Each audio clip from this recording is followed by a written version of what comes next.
Hello everyone, कैसे हो आप सब। तो आज हम बहुत प्यारा सा टॉपिक डिस्कस करेंगे that is known as about rainbow, how rainbow is formed. जो मेरे स्टूडेंट ने एक क्वेश्चन पूछा था मेरे से कि रेनबो कैसे बनती है, इसके बारे में कुछ समझाया जाए। तो आज मैं आपको बताऊंगी रेनबो कैसे बनती है। तो जब आप सभी छोटी क्लासेस में पढ़ते हो 8, 9, 10 स्टैंडर्ड में, हमेशा आप करते हो अपनी फिजिक्स की प्रैक्टिकल लैब में। ये देखो ये वाला डायग्राम, इसमें होता क्या है, इसमें व्हाइट लाइट एंटर कर रही है प्रिज्म में। This triangular shape is known as prism. ठीक है, प्रिज्म क्या है, एक ग्लास है हमारे पास, एक ग्लास मीडियम है। जब व्हाइट लाइट उस ट्रायंगुलर ग्लास मीडियम में से, प्रिज्म में से पास करती है तो वो रिफ्रैक्ट होती है। क्योंकि हमने किया था रिफ्रैक्शन क्या होती है, when ever light changes it's medium. तो यहाँ पे भी क्या कर रही है, व्हेन लाइट, जो व्हाइट लाइट है वो एंटर कर रही है प्रिज्म में, तो उसका मीडियम चेंज हो रहा है।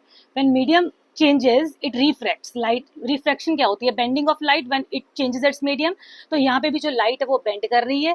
तो जब एक तो इस सरफेस पे, इस पॉइंट पे लाइट की रिफ्रैक्शन होगी, एक इस सरफेस पे जब लाइट आएगी, क्योंकि यहाँ पे भी लाइट जो है वो मीडियम चेंज कर रही है फ्रॉम ग्लास टू एयर। यहाँ से भी एयर से ग्लास मीडियम में जा रही है, या इस पॉइंट पे भी ग्लास से एयर मीडियम में आ रही है। तो दोनों पॉइंट्स पे रिफ्रैक्शन होती है और साथ साथ में स्प्लिटिंग हो जाती है व्हाइट लाइट की।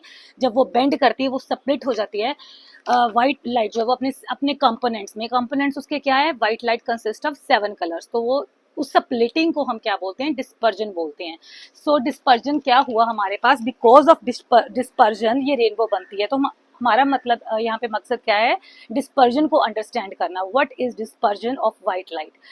व्हाइट लाइट की डिस्पर्जन क्या है, splitting of white light into 7 colours when it passes through glass medium और प्रिज्म। ओके, तो इसको हम कह देते हैं। अब ये तो था जो हमने लैब में एक्सपेरिमेंट किया। अब हम प्रैक्टिकल लाइफ में ये स्प्लिटिंग कहाँ देखते हैं, रेनबो की फॉर्म में देखते हैं। जब बारिश हो रही होती है तो हमारा जो एटमॉस्फेयर होता है वो बहुत ही ज़्यादा मॉइस्ट होता है। तो मॉइस्ट होने की वजह से वाटर ड्रॉपलेट्स बहुत ज़्यादा होती है हमारे एटमॉस्फेयर में।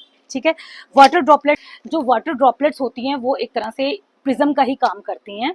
वो क्या करती हैं, वो भी उसको स्प्लिट कर देती हैं व्हाइट लाइट को 7 कलर्स में। जब व्हाइट लाइट एंटर होती है, अब देखना, आप कभी नोट करना कि जब भी कभी बारिश होती है तो साथ में रेनबो तभी बनती है जब साथ में सन निकला हो। सन के बिल्कुल ऑपोजिट, अगर इस साइड पे सन है तो सन के ऑपोजिट ही हमेशा व्हाइट रेनबो बनती है। जहां पर सन होगा उसी साइड नहीं बनेगी, उसके ऑपोजिट साइड ही बनेगी। ये आप चीज नोट करना जब भी आप कभी रेनबो को देखते हो। तो जब व्हाइट लाइट जो है वो अब हवा में, एटमॉस्फेयर में हमारे पास वाटर ड्रॉपलेट्स हैं, तो व्हाइट लाइट जब उन वाटर ड्रॉपलेट्स के ऊपर पड़ेगी तो जितनी भी वाटर ड्रॉपलेट्स हैं they act as a prism. ठीक है, तो वहाँ उसमें क्या होगा, व्हाइट लाइट स्प्लिट हो जाएगी 7 कलर्स में। और उसकी स्प्लिटिंग की वजह से, डिस्पर्जन प्रोसेस होने की वजह से वो रेनबो जो है वो बन जाएगी।